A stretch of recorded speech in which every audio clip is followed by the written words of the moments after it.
London বৈঠকে সন্তুষ্ট উভয় পক্ষ।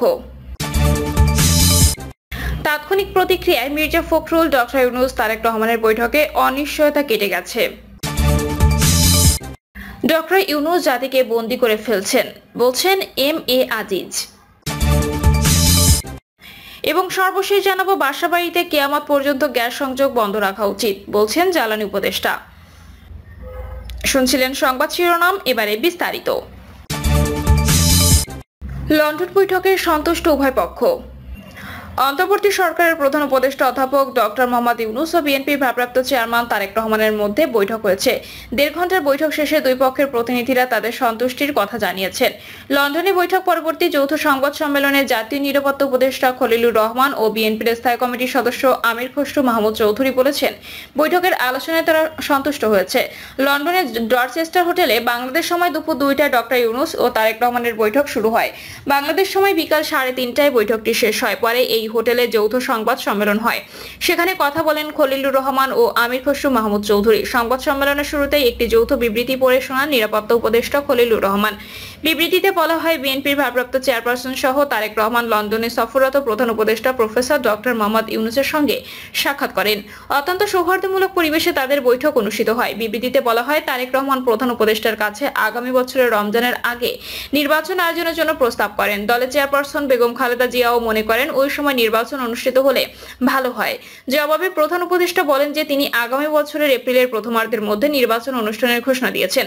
সব প্রস্তুতি সম্পন্ন করা গেলে 2026 সালের রমজান শুরু হওয়ার আগ সপ্তাহ নির্বাচন আয়োজন করা যেতে পারে। সেক্ষেত্রে সেই সময়ের মধ্যে সংস্কার ও বিচারের বিষয়ে পর্যাপ্ত অগ্রগতি অর্জন করা প্রয়োজন হবে। বিবৃতিতে আরো বলা হয়, তারেক রহমান প্রধান উপদেষ্টার এই অবস্থানকে স্বাগত জানান এবং দলের পক্ষ থেকে তাকে ধন্যবাদ জ্ঞাপন করেন। প্রধান উপদেষ্টাও তারেক রহমানকে ফলপ্রসূ আলোচনার জন্য ধন্যবাদ জানান। তাৎক্ষণিক প্রতিক্রিয়ায় মির্জা ফখরুল, ডক্টর ইউনূস, তারেক রহমানের বৈঠকে অনিশ্চয়তা কেটে গেছে।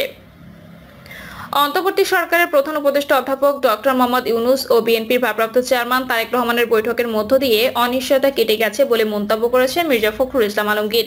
এর আগে লন্ডনের ডরচেস্টার হোটেলে বৈঠক করেন প্রধান উপদেষ্টা ডক্টর মোহাম্মদ ইউনূস ও বিএনপির ভারপ্রাপ্ত চেয়ারম্যান তারেক রহমান।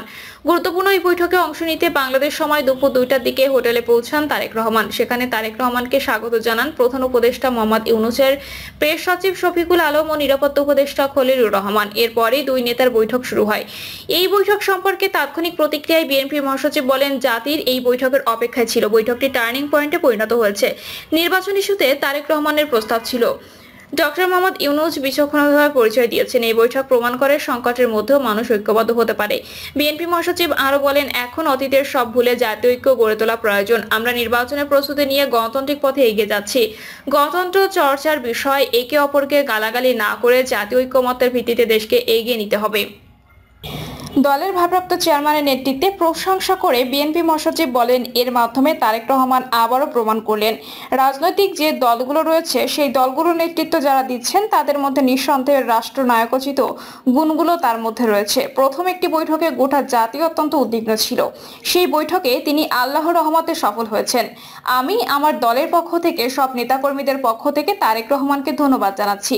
প্রধান উপদেষ্টা ডক্টর ইউনূসকে ধন্যবাদ জানিয়ে তিনি বলেন, সবকিছু যে অনিশ্চিত অবস্থায় চলে গিয়েছিল সেই অবস্থা কাটিয়ে উঠে তিনি এবং তারেক রহমান এই দুই নেতা আবার সামনের দিকে এগিয়ে যাওয়ার স্বপ্ন দেখিয়েছেন। ডক্টর ইউনূস জাতিকে বন্দী করে ফেলছেন, বলছেন এম.এ. আজিজ।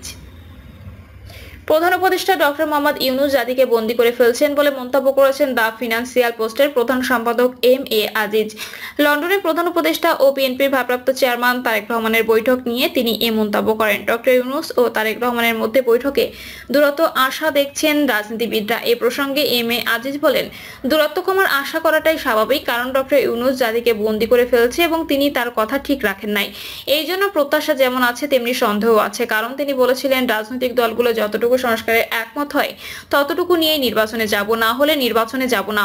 ওয়েবসাইটে দিয়ে দেব কে কোথায় সম্মত আর কোথায় সম্মত না। এখন তো অনেক সংস্কারের প্রস্তাব আসলো, দলগুলো তাদের সংস্কার প্রস্তাবের উত্তর দিল, এনসিপি প্রশ্নের উত্তর দিল, সবকিছু চূড়ান্ত। এখন এতদিন দেরি করার তো অর্থ হয় না। তিনি বলেন, এখন ডক্টর মোহাম্মদ ইউনূস যে পর্যায়ে দেশটা নিয়ে এসেছেন, ওনার উচিত এই হাল ছেড়ে দেওয়া।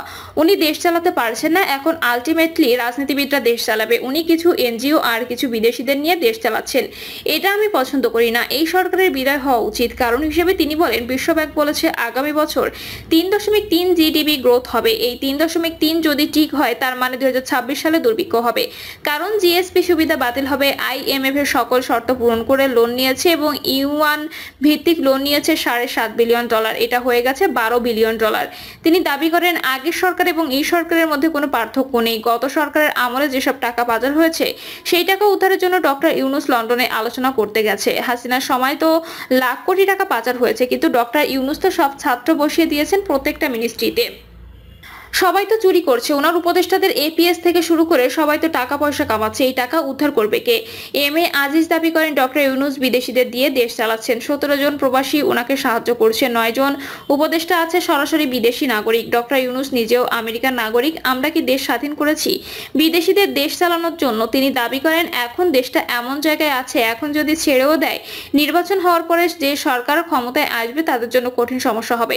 2026 সালে আপনি দেখবেন যে দেশে দুর্ভিক্ষ দেখা দিবে, অর্থনৈতিক অবস্থা একদম বিপর্যয়, ব্যাংকের রিজার্ভ তো একই আছে, 20 নড়চড় হচ্ছে না। দেশের অর্থনৈতিক অবস্থা, আইন শৃঙ্খলা পরিস্থিতি, প্রশাসন, কোনো কিছুতে সরকারের নিয়ন্ত্রণ নেই। বাসাবাড়িতে কিয়ামত পর্যন্ত গ্যাস সংযোগ বন্ধ রাখা উচিত, বলছেন জ্বালানি উপদেষ্টা। বাসাবাড়িতে নতুন করে গ্যাস সংযোগ দেওয়া কিয়ামত পর্যন্ত বন্ধ রাখা উচিত বলে মন্তব্য করেছেন অন্তর্বর্তী সরকারের জ্বালানি উপদেষ্টা মোহাম্মদ ফাউজুল কবির খান। দুপুরে সিলেটের গোপালগঞ্জ উপজেলার 2টি গ্যাসকূপ পরিদর্শন শেষে সাংবাদিকদের প্রশ্নের জবাবে এমন মন্তব্য করেন জ্বালানি উপদেষ্টা মোহাম্মদ ফাউজুল কবির খান।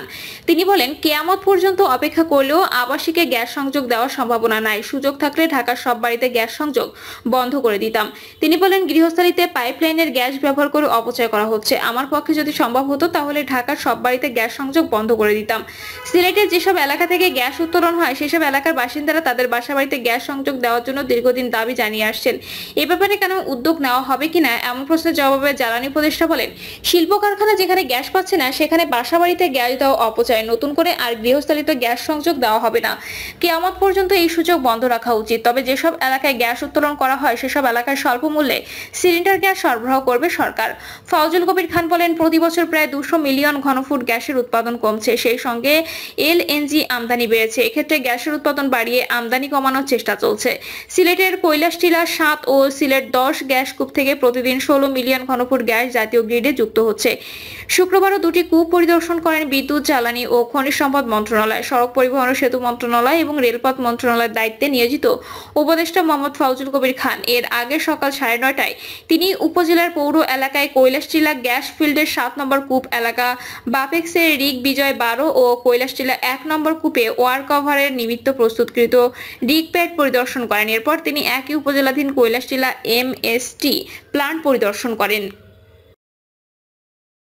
প্রিয় দর্শক, এই ছিল এখনকার সর্বশেষ সংবাদ। আপডেট সব সংবাদ পেতে চ্যানেলটি সাবস্ক্রাইব করে বেল আইকনটি ক্লিক করে রাখুন।